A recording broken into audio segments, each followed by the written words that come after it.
Hi, this is Lee Wells, and this is Ask Me Anything.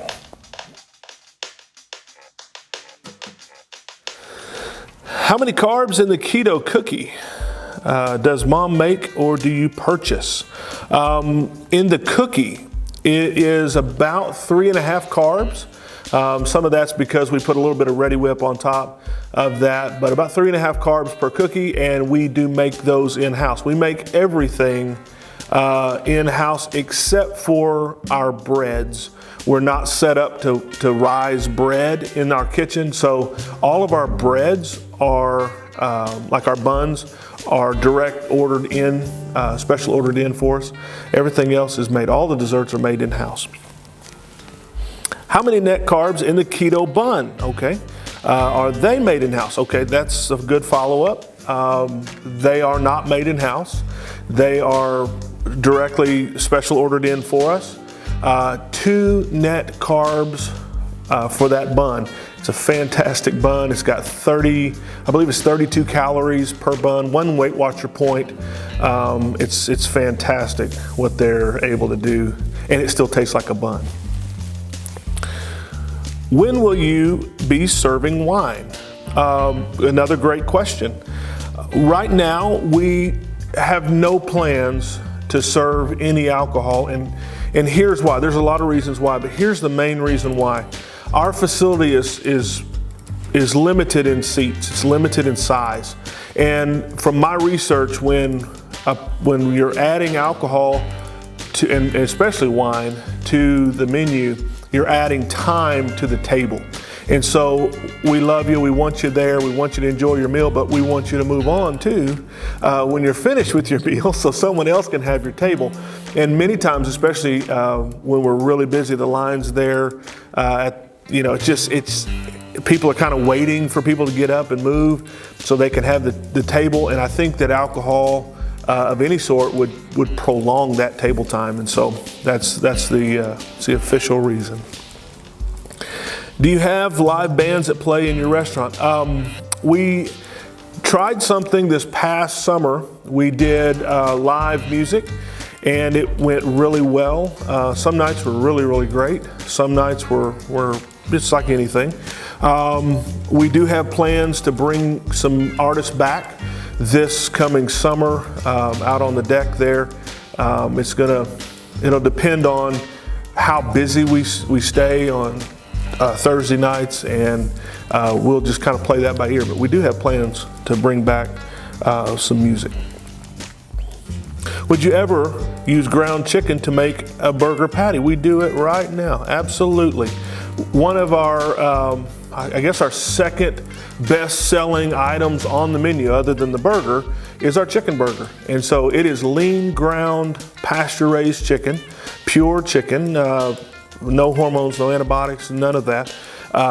It's hand patted, put on the flat top like the burger, and it's fantastic. It's really good. Chicken burger. It's available now. So you can also change out any of our burgers on the list to chicken. So if you like the flavor profile of the hot ranch hand, we can change it to chicken. So it's very, very easy. You can do that now. Do you ever cut a burger in half, or are you supposed to two-hand the whole thing? Okay, so there's a theory about cutting burgers in half. I'm gonna talk to you about that. Some people believe that if you cut a burger in half, it changes the flavor. Now, I've never experienced that personally, but it's a well-believed myth. So I'm gonna leave that up to you. There are some burgers. If you get a monster burger, 2 patties, and an egg, easy, on a keto bun, you probably just need to hold on to that thing until it's over. Because if you set it down, I don't know, we don't guarantee that you're able to pick it back up. It's that juicy and it's that good. So you're on your own with that. Are fried pickles ever coming on the menu? Okay, here's the issue with fried pickles, onion rings, anything that has a flour-based batter.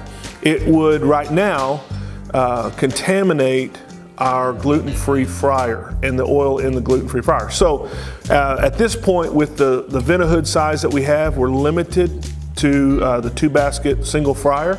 And so I can't put anything in that would have flour around it or on it. So maybe one day, if we can figure out a way to expand that kitchen a little bit, we have a second fryer, maybe we could then get into some other things. But right now I'm limited because of our dedication to gluten-free French fries. So why no steaks? Another great question. All of the steaks, roast, brisket, all the prime cuts are ground into the ground beef. That's kind of our thing. That's why our burgers are different than everybody else's. Is all of the prime cuts of that animal go into the grind. So let me just explain real quickly. If you have a burger most places and they buy a patty or they buy ground chuck or ground sirloin, that is going to be just the protein and the fat of those parts of the cow, and they're ground together to make hamburger, and they make a good hamburger.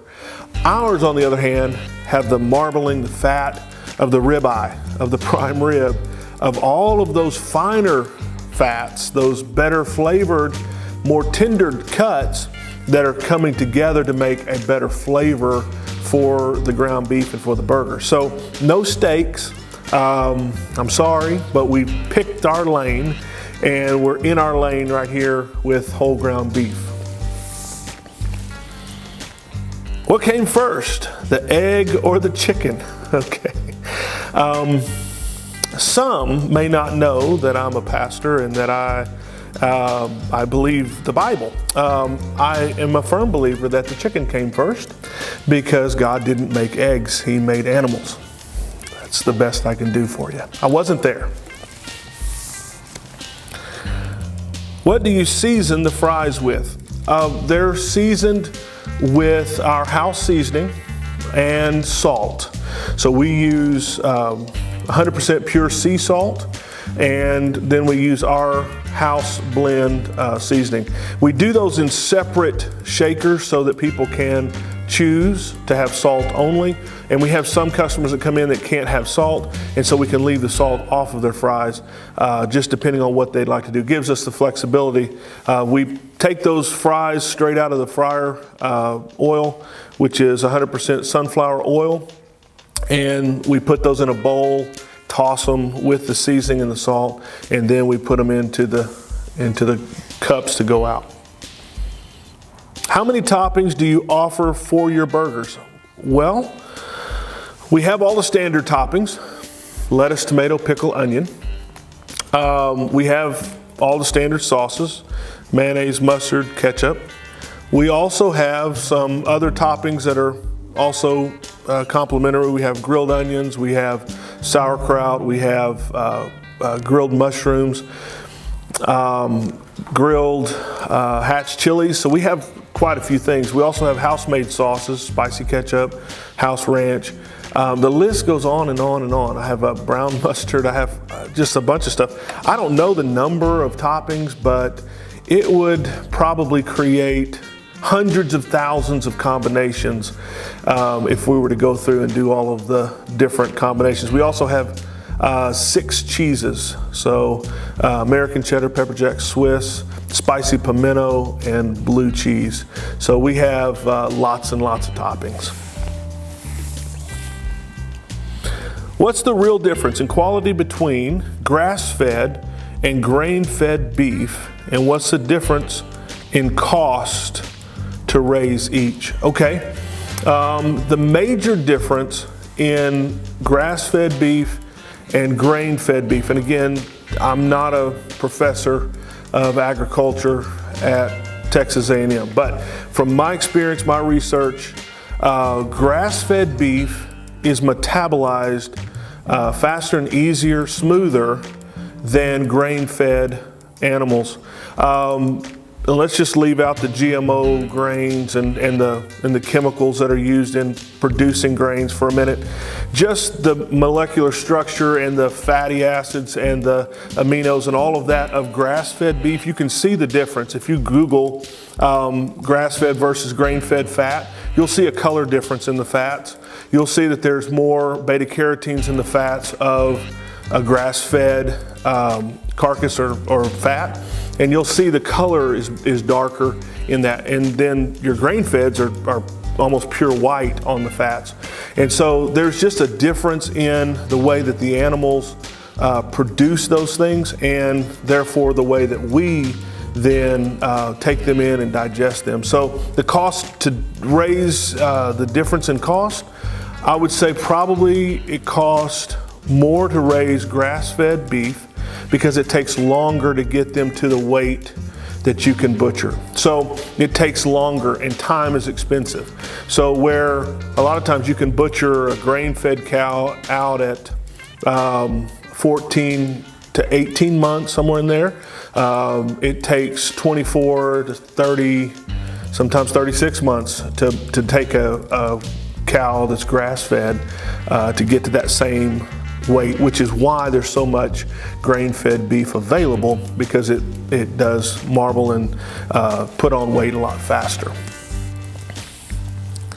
How do you decide the burger menu and how many other burgers didn't make the menu? Okay, the way we decided the burger menu is kind of unique. Most of your chefs that are classically trained, they sit down, or they stand in the kitchen and they create stuff. They taste it. That's the way at least the Food Network shows us. The way I did it was after being open for 3 or 4 months, I guess. I sat down on my couch one night with my laptop, and I began to put together some of the basic things that people were ordering and some of the basic ideas that we were seeing successfully work. The mushroom Swiss, of course the Wells burger, some of those. And then I got kind of creative and kind of went crazy and thought, what's the worst that can happen? I'm gonna put a PBJ bacon burger on here. I'm gonna put these other crazy ideas on here and just see if they sell and see if people buy them. And we have refined that list one time, and in doing that, I couldn't take any of the burgers off the list because they sell too well each day. And so I added 2 more to the list that needed to be on there. And again, I don't know how we come up with some of this. It just a lot of selling burgers and talking to people. And then of course, taste buds have a lot to do with that as well. There was something else on there. What other burgers didn't make the menu? There's been a few that we've tried that just didn't work out well. I tried one with a red currant jam on the burger and I threw it in the trash. It tasted like cranberry sauce. It wasn't any good. There's been some others we've tried that just, the flavors kind of clashed and didn't work. So I don't know the number of those, but we have had some that have ended up in the trash.